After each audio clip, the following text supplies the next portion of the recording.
Assalamualaikum, selamat sejahtera, wanakem, tajahau. Saya Muhammad Suman Siwam.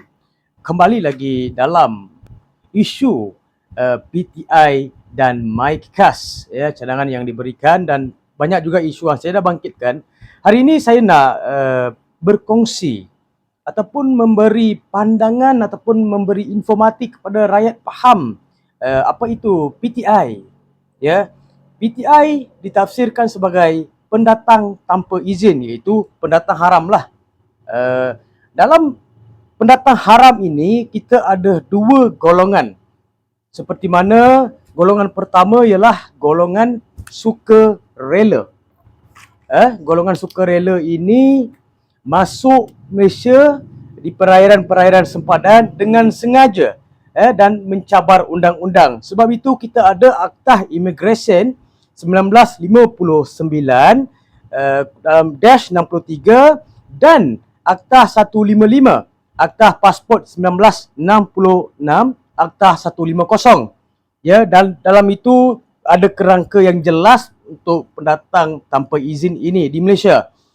Yang kedua, perkara yang perlu kita simpati sebagai manusia, iaitu secara paksaan.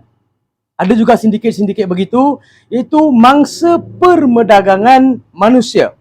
Ya, iaitu orang imigran, pendatang-pendatang yang di golongan sindiket, ya, mangsa-mangsa sindiket.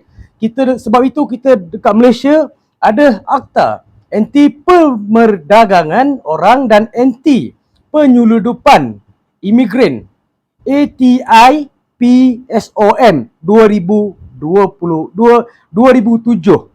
Aktah 670. Dan di sini kita nampak Malaysia ini ada satu kerangka untuk menjaga kedaulatan. Sebab itu kita bersuara, sebab itu kita kritik dalam sistem, sebab kita punya sistem masih lemah, sebab banyak kelonggaran ataupun banyak sindiket lagi belum terhapus. Bila mana MyKAS ataupun PTI diangkat martabatnya, banyak lagi masalah yang perlu kita hadapi dan implikasi yang jelas kepada rakyat Malaysia. Dan untuk pelarian pula, saya punya pendirian jelas, Malaysia tidak menandatangani Convention Pelarian 1951 atau dikatakan Protokol 1967 berkaitan dengan pelarian. Ya, bila mana pelarian itu 100% berkaitan dengan UNHCR ataupun PBB, ya, mereka yang secara langsung berkaitan. Jadi saya cakap tadi Akta Immigration, kita ada Akta Immigration. Saya tunjukkan ini sebagai bukti supaya rakyat Malaysia boleh faham, ya, apa itu Akta Immigration, kenapa di sini dalam akta ini tidak menyatakan kemanusiaan. Di sini ini undang-undang pun terjadi daripada Perlembagaan Persekutuan. Perlembagaan Persekutuan, ini saya jelaskan sekali lagi. Dalam Perlembagaan Persekutuan kita ada perkara 10.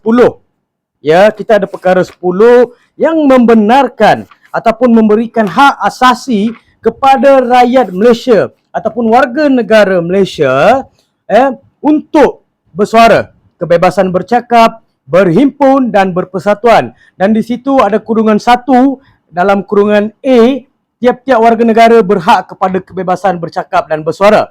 Dan rakyat Malaysia secara langsung ada hak penuh untuk memberikan pandangan, pendapat, kritikan terhadap dasar-dasar kerajaan. Sebab kita ini rakyat dan ini adalah negara demokrasi, sungguh jelas.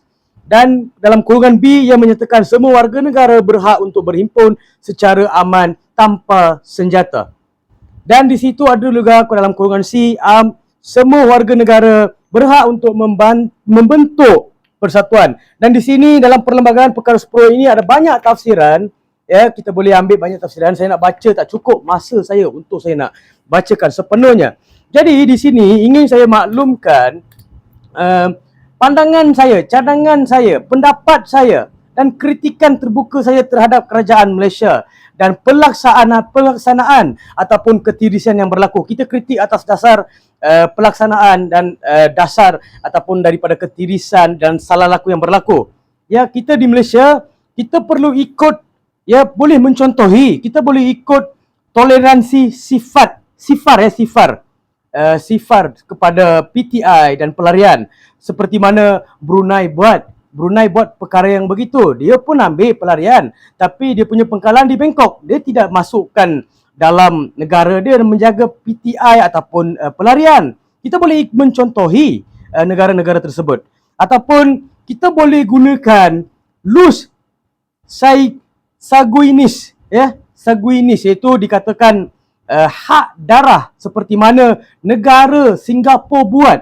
Ya, Singapura amat tegas dalam perkara-perkara PTI ataupun dalam konsep pelarian. Walaupun mereka ada kemanusiaan seperti mana piagam PBB menyatakan kemanusiaan, mereka tetap ikut, tapi mereka ada dasar ataupun prinsip undang-undang untuk kewarganegaraan yang sungguh jelas. Kita pun ada prinsip kewarganegaraan seperti mana dalam hak perkara 14 sungguh jelas di situ dimaklumkan kepada kita, iaitu kewarganegaraan melalui kuasa undang-undang. Tetapi kita kritik hari ini pelaksanaan, ya, di jabatan-jabatan kerajaan, di pihak kementerian, dasar-dasar yang diberikan untuk, ya, menyusahkan rakyat ataupun memberi satu implikasi yang besar akan datang. Ya, ini yang saya kongsikan sebelum-sebelum ini, tapi ramai mungkin tak faham dan mereka tak perlu faham pun sebab mereka bukan rakyat Malaysia. Saya bercakap ini untuk rakyat Malaysia, warga negara Malaysia yang mengikut perkara 153, yang mengikut perkara 114. Ya, sungguh jelas saya sampaikan perkara ini supaya kita lebih kritik kerajaan terhadap dasar-dasar yang memberikan implikasi untuk masa akan datang kepada ekonomi dan tanggungjawab sosial masyarakat dan kebudayaan kita. Kita kena jaga perkara ini. Sekian, terima kasih daripada saya, Muhammad Suman Siwam.